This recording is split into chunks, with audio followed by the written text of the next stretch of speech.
Hi, everyone, and thank you all for being here today. At this time, I welcome our Master of Ceremonies, Dr. Lakeisha James. She's the CEO and founder of Designer Events by Lakeisha James. Welcome. Thank you, Gigi. Now again, good evening. Welcome to the Global Virtual Panel of Veterans event. I am again Dr. Lakeisha James, your Master of Ceremonies for the evening. Tonight, we will hear from veterans sharing their stories. On behalf of Life Service Center of America, LLC, and Regeline Sabat, again, we welcome you. I would like to introduce our host, Regeline Sabat. She's a motivational keynote speaker, 5-time best-selling author, life coach, first-generation Haitian American, the host of Walk With Me podcast on JRQ TV, financial expert, and CEO and founder of Life Service Center of America, LLC, and endorsed by Les Brown. Thank you so much, Gigi, for this opportunity. Okay, and our first speaker will be our keynote speaker, Dr. Radley Ramdhan. Dr. Radley completed his undergraduate degree at Barry University in North Miami, Florida, where he received his Bachelor's of Science in Biology with a major in chemistry. Dr. Radley then attended University of Bridgeport in Connecticut, where he completed his Master's of Science in Acupuncture and Doctorate in Naturopathic Medicine. Dr. Radley, during his time at the University of Bridgeport, also served in the United States Army as part of the New York Army National Guard for 6 years, through which he grew a special interest in working with post-traumatic stress disorder, PTSD, as a lot of people know it, patients. As a result, completed his thesis on understanding and treating PTSD using a naturopathic approach. Dr. Radley served a tour with a New York Army National Guard unit in Kuwait and Iraq in support of Operation Inherent Resolve 2016-17. Dr. Radley has also been co-authors of 2 articles published by Naturopathic Doctors News and Review relating to PTSD and TBI, and now is the author of his first book, Trauma to PTSD, Root Causes to Healing Branches. Dr. Radley has his own clinic where he sees clients both in person and virtually. Ladies and gentlemen, please welcome our keynote speaker, Dr. Radley. Welcome. Hi, Dr. Lakeisha, and thank you very much for having me here today. I'm truly honored to be part of this event. So I'm just going to quickly share my screen here so that we could have a quick PowerPoint that I'd like to utilize. Are you guys able to see that there? Yes. Okay. All right, so again, my name is Dr. Radley Ramdhan. I'm a naturopathic doctor and licensed acupuncturist. Recently published my book, Trauma to PTSD, Root Causes to Healing Branches. So as always, it's always good to start off with a little bit about yourself. So how did I get into the military?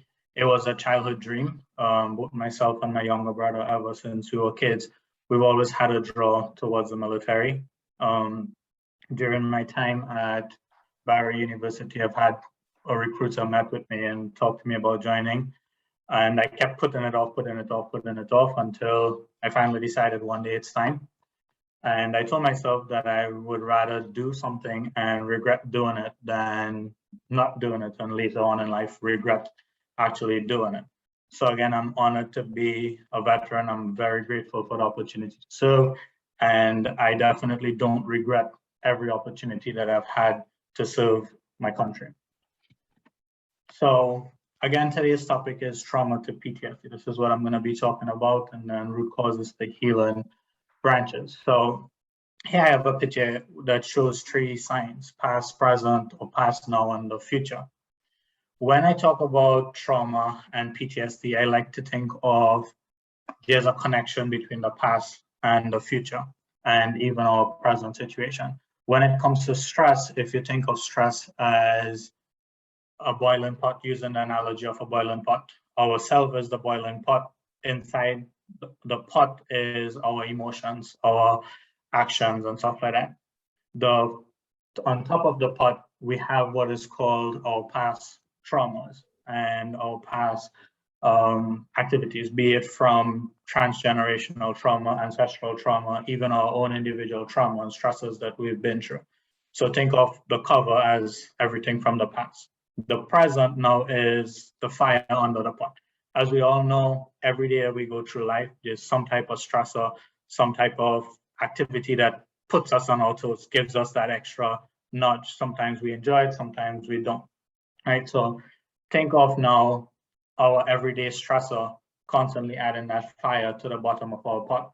what happens when the pressure on top of the pot is too much, that it's weighing us down and we're unable to let things go that are inside. As we all know, when our water is boiling and our pot eventually converts from liquid to gas, and with that pressure increases. So now think of the pressure increasing inside the pot. What happens if it's too much pressure on top is it becomes explosive. So we've heard the saying of the straw that broke the camel's back. I like to think of trauma and PTSD sometimes being associated with that, because sometimes there's little activities that happen in our life that causes these severe reaction. And this is where that idea of the straw that breaks the camel's back being played into our present. So that is showing that within our past, we all have things that happen that contributes to our current situation. The idea of trauma to PTSD, again, also talks about, if you think of it, especially from a veteran perspective, 10 soldiers go on a specific mission and they all come back home. 5 out of the 10 end up developing PTSD. And out of 5 are perfectly normal, even though they've all experienced the same situation. So what contributes towards them developing PTSD versus the other ones who didn't? A lot of time it just has to do with some of the past traumas. And again, going back to that analogy of the stress on top of the pot, if we were unable to deal with those types of stress before and process it as we go along, it makes it easier for an individual to develop PTSD. So I know our goal today is to try to bring hope and show that, yes, there's a positive side to everything else, right? So the 5 people that developed PTSD, what do they do then?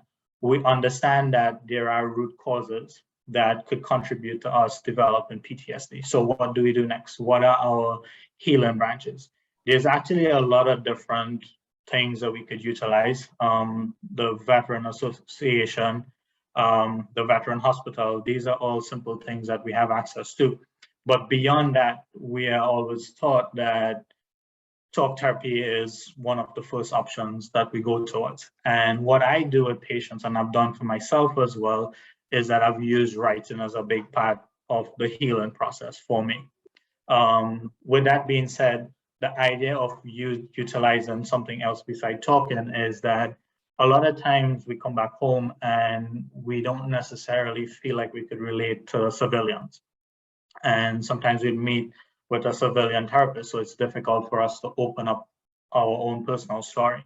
So what we need to do is find a way to channel those unspoken words and create it into actual words that we could let out.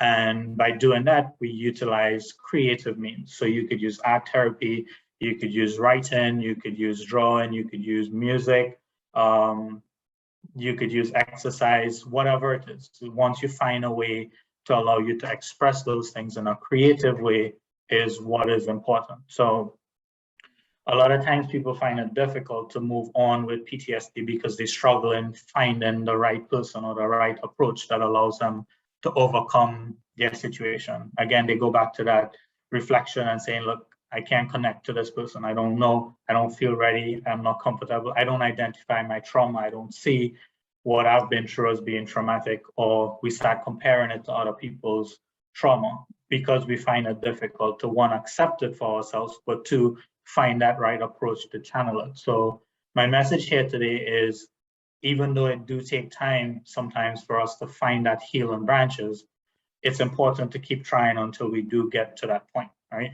So again, writing, art, music, whatever it is, sometimes it's just finding something that you like and channeling that energy towards that. And another way in terms of art is sometimes even within art itself, you could use colors to represent emotions. You could use style of shadings to represent letting go of things versus putting things out onto the paper. Once you start channeling those energy that has been bottled up inside into these creative ways, it makes it a lot easier for you to let go of those things. And then you even find it, even after that, that it becomes easy to actually talk about some of these same things that we struggle with. So here I have a picture of some with the word purpose in it. And this is something a lot of veterans do struggle with when we come back home. We find it difficult to find purpose within the civilian life.